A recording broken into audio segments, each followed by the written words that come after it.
estamos iniciando um polo tecnológico exatamente voltado para essas questões. E temos um problema, obviamente, financeiro envolvido nesse cenário. Eu vejo assim, a primeira questão é que um setor primário forte, pujante na região, mas que tem essas ameaças, ameaças externas que você colocou. Eu vejo isso como um potencial muito grande de se pensar em inovação tecnológica desse setor para mitigar esses riscos todos colocados aí de alguém de fora, de algo que substitua,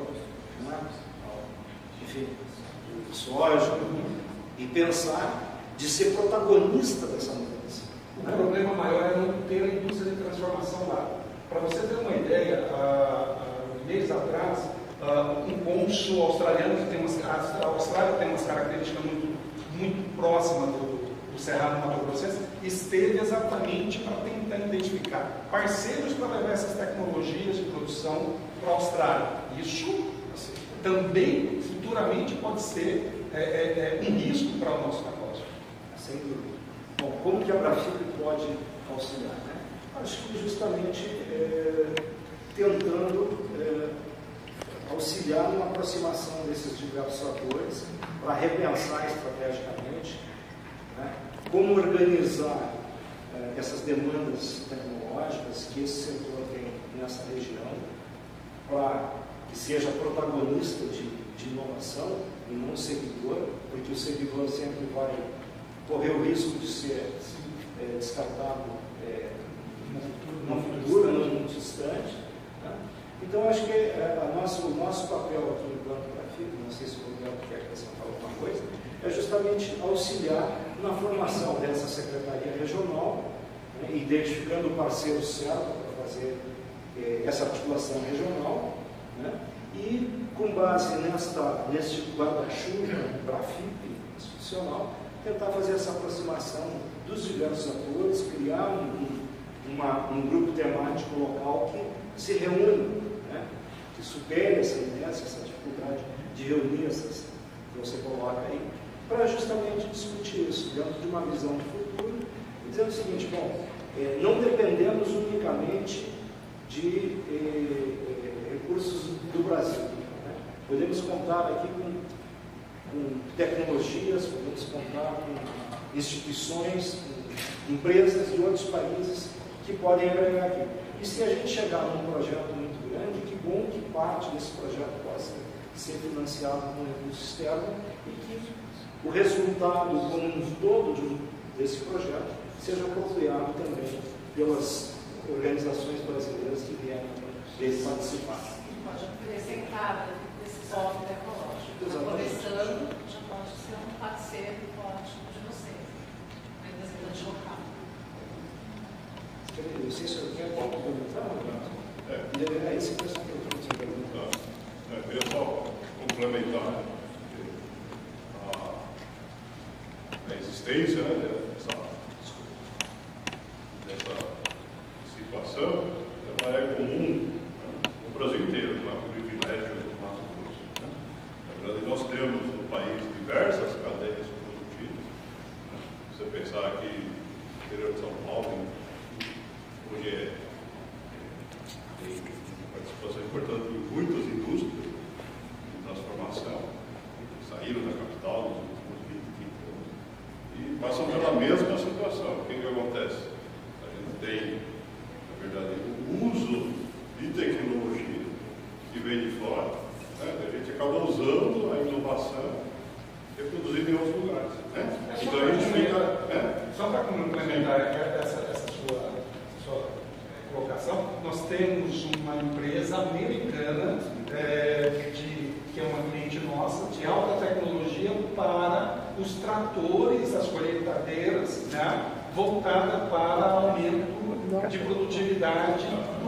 E aí você fica assim, poxa, os caras trazem para cá, ganham muito dinheiro com a tecnologia e a gente simplesmente colhe, aumentando obviamente, e diminuindo os custos, mas poxa, é só produto primário.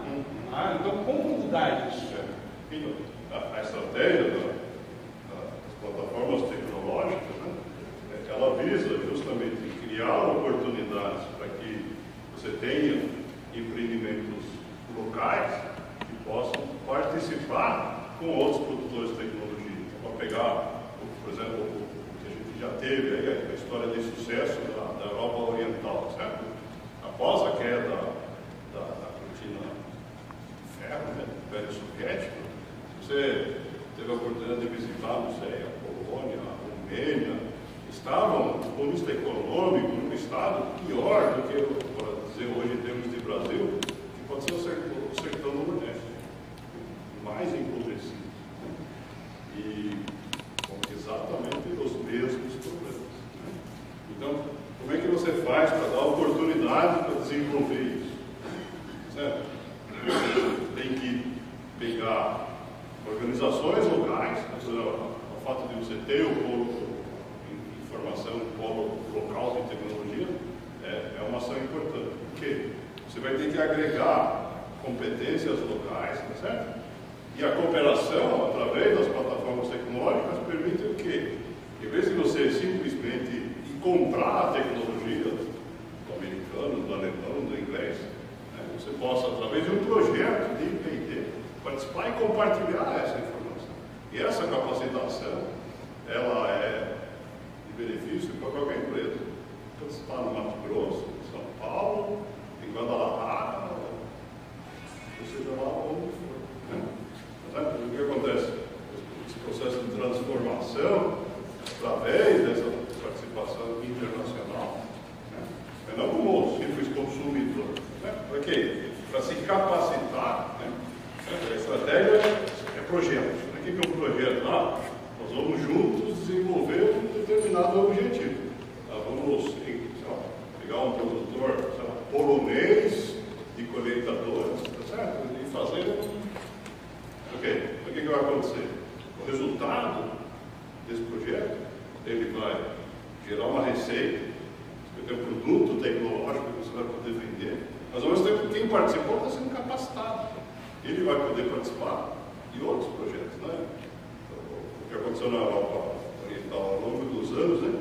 As organizações não participam de um projeto, elas vão repetindo e participando consecutivamente de uma série de projetos. E é isso que vai alavancando, né? Então, para pegar o exemplo da Polônia, tá certo? A Polônia hoje, né, é o maior produtor de equipamentos médicos da Europa. Passou a Alemanha e a Alemanha, né?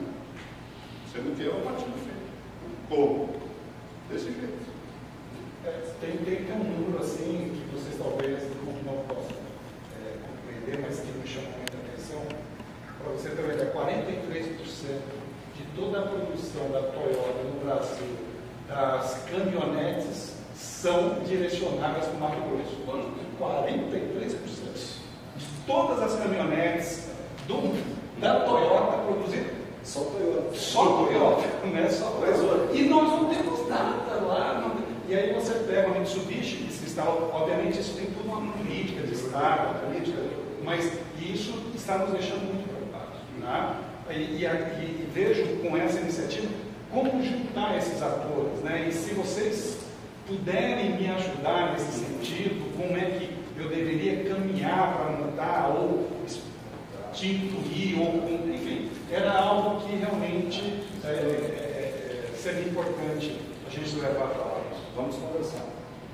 Fazer um comentário? Quer fazer um comentário?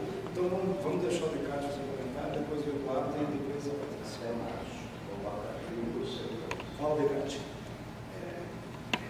Gostaria de fazer um depoimento. Você tem parte da minha família residente nos Estados Unidos. Com frequência eu os visito. E eu tive algumas ocasiões circulado em cidades do interior de alguns estados. Ou seja, um estado que eu conheci dirigindo, eu ia visitar uma empresa lá no norte dos Estados Unidos. Esse estado chama-se Wisconsin. Ele me impressionou que é um estado de monocultura, parecido com essa declaração aí que ele está fazendo, voltada no milho. A produção de milho, eles são fortíssimos em milho. Tudo quando era um lugar você via lá pipoca, você via falar de milho, etc, etc, você via espiga de milho e tudo. Bom, monocultura.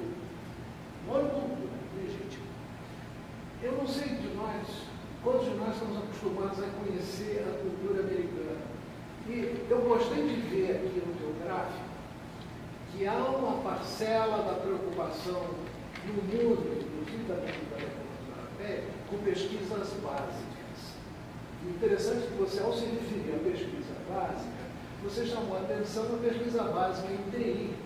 Mas como isso aqui é um modelo válido para qualquer campo, por que você não faz estudos da sociologia, da terra, das riquezas do solo, etc., etc., para ver como você pode montar um programa de diversificação da cultura local?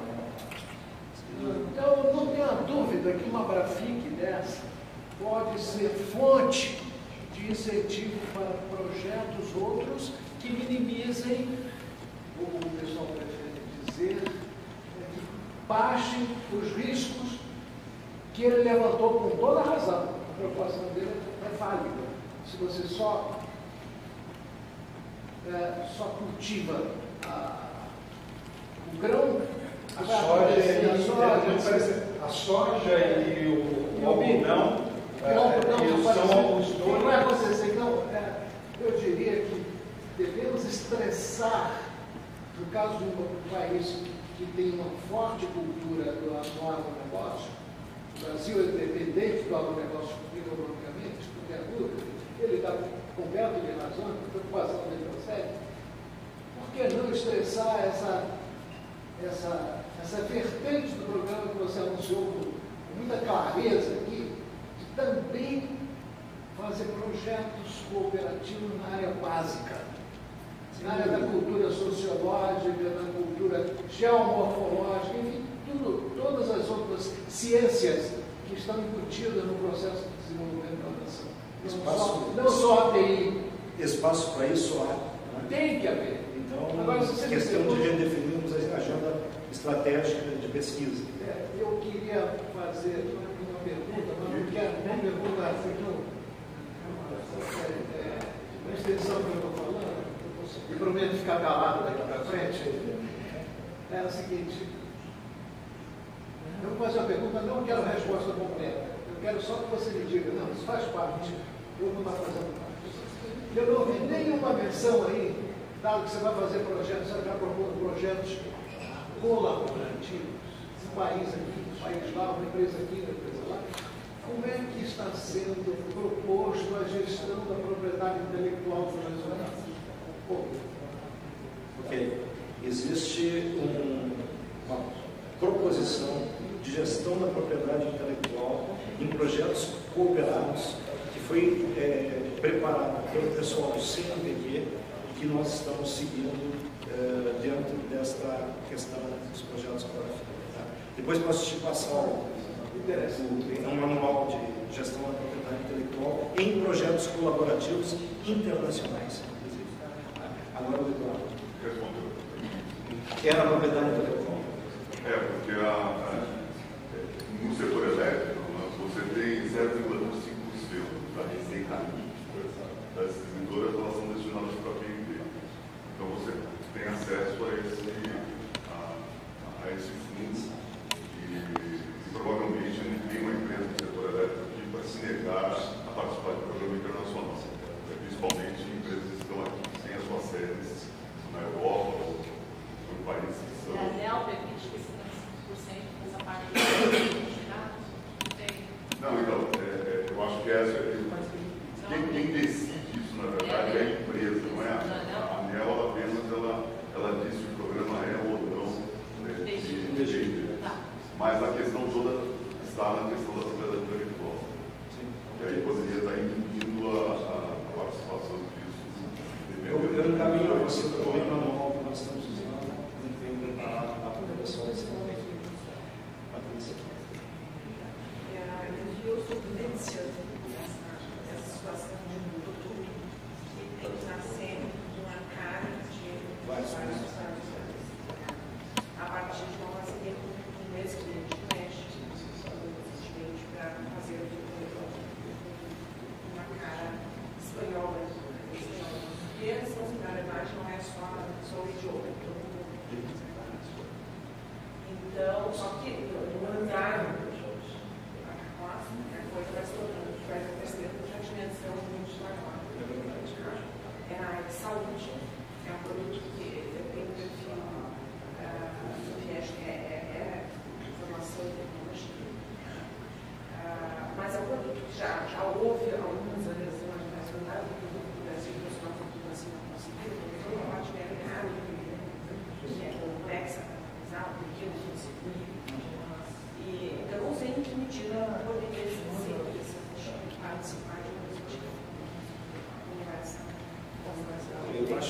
melhor. Tem total sentido. Mas eu acho que a gente pode. Eu vi a parte social, eu acho.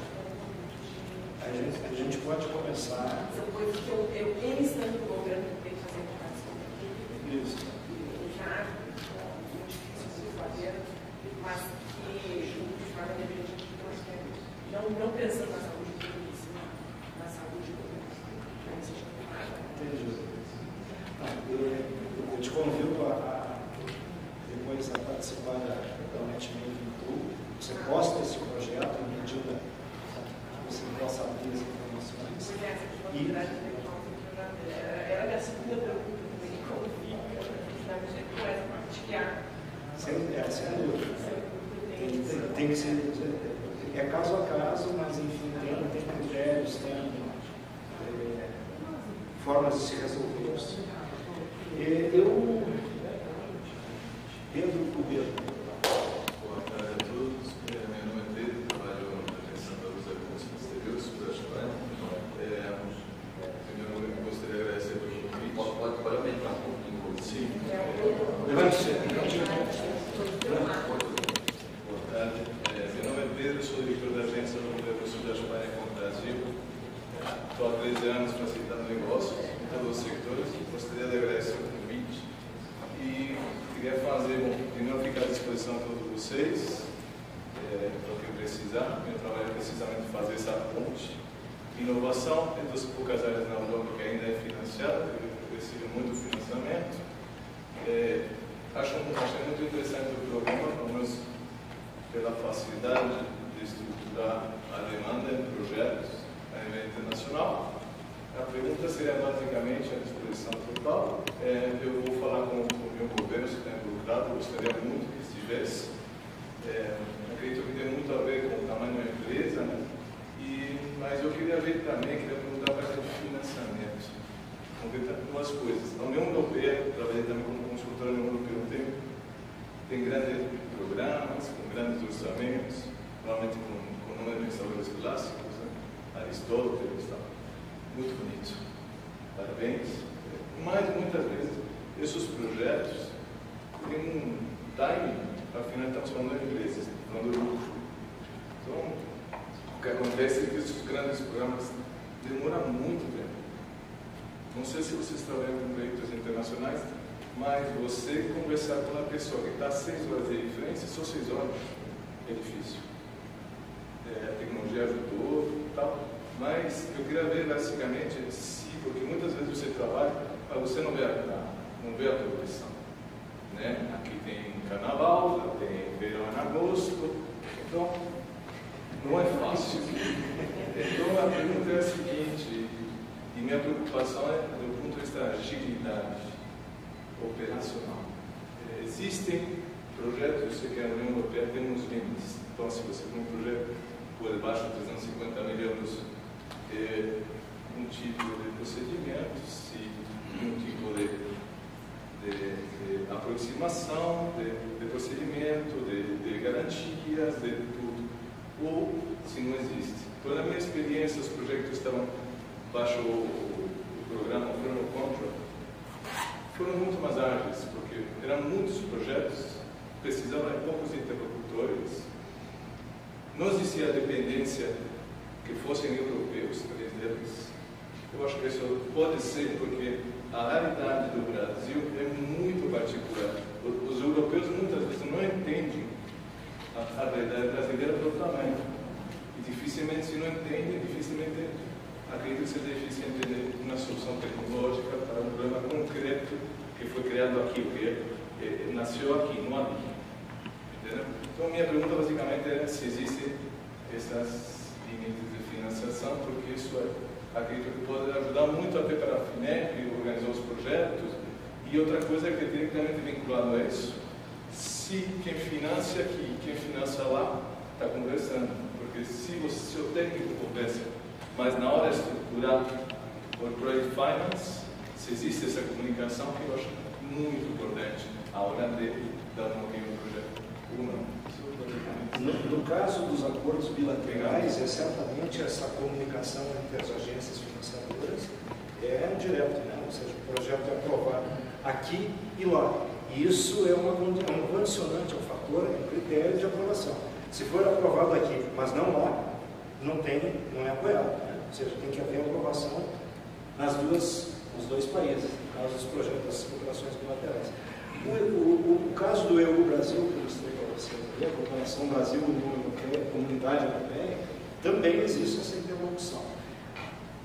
Em projetos que nós vamos submeter fora das cooperações internacionais, diretamente por meio de uma organização líder europeia, bom, aí a interlocução é deste líder com o PO, o Project Officer da Comunidade Europeia.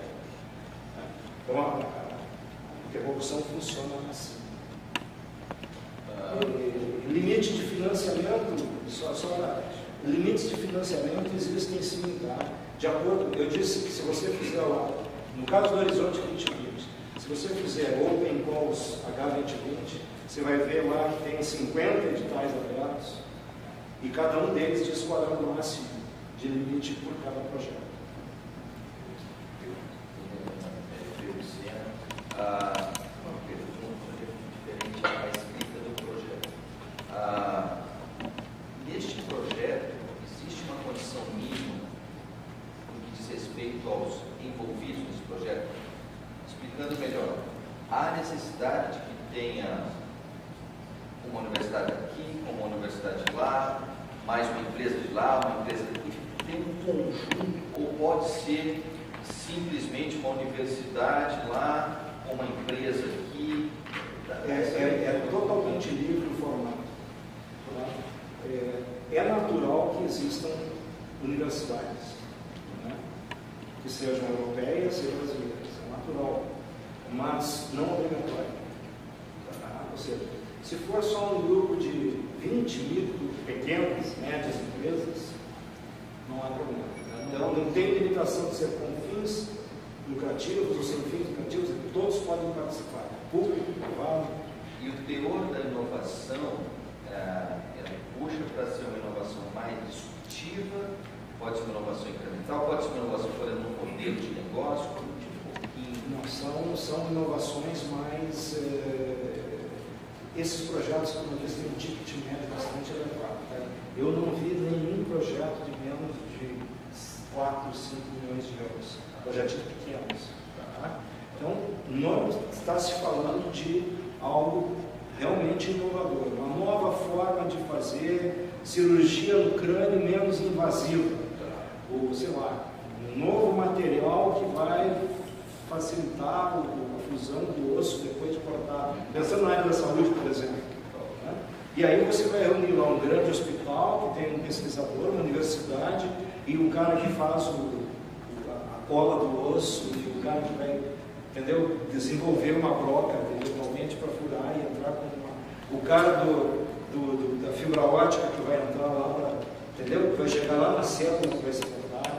Enfim, tu tem que reunir esse tipo de capacidades em torno desse projeto, e cada um tem a sua responsabilidade, a sua participação no resultado final. Neste exemplo que você concede, então eu vejo nesse projeto, por exemplo, pesquisa aplicada.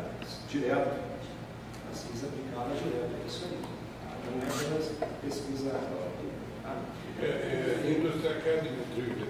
Industry Academy Driven. Acho que Academy Driven. Os outros anteriores eram muito Academy Driven. Este é Industry Academy Driven. Isso é a definição lá do Conecta 2020, do H2020. Do H2020, né? Essa é a grande diferença. E a Industry veio na frente da Academy.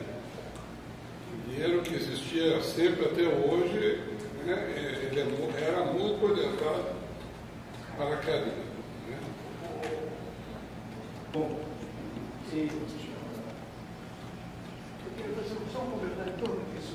Um comentário meio acadêmico, me desculpem, meio acadêmico. Eu estou observando muito na literatura mais recente da academia, inclusive, recentemente na revista Exame aparece um artigo a respeito disso que eu vou dizer agora. Os estudiosos estão dizendo que a sociedade cada vez mais precisa de disrupção. Então é a inovação disruptiva que o pessoal está botando fé. Não aquelas simplesmente de mudanças, né, de pequeno alcance. Incremental. Incremental, que isso só desloca a mão de obra e não acrescenta emprego. Esse é o problema que se fala. Bom, eu acho que eu vou passar para o... Vamos agradecer a apresentação do Antônio Gonçalves de Paulo.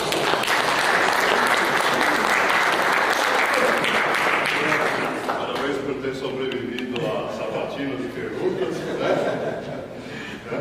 Realmente, a gente tem, vocês devem ter percebido, um universo enorme de possibilidades.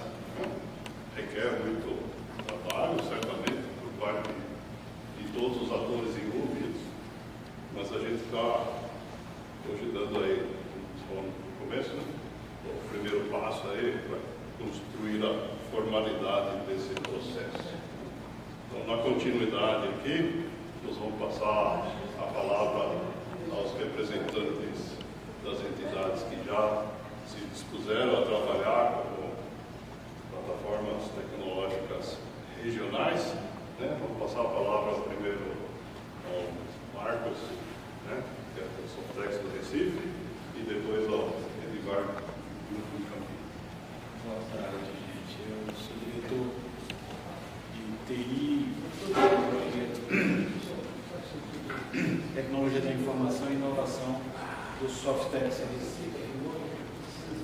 Por uma coincidência, a gente fez o planejamento nosso até 2020, planejamento estratégico.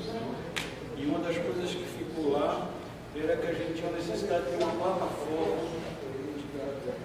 que juntasse os atores da região. Nós estávamos vendo isso da região, mas óbvio que nós temos a plena consciência que a gente ia ter que expandir isso. Podemos começar regionalmente, localmente, mas íamos ter que expandir. E quando eu vi para a FIC, tinha muito do que a gente tinha discutido, né? E tinha algumas respostas que a gente não tinha, né? Então, diante disso, nós já resolvemos aderir. Nós temos certeza que essa plataforma que nós estamos criando, ela vai ter que se expandir, e a Abrafip é um caminho natural para que a gente faça isso. Nós devemos aprender um pouco localmente, né?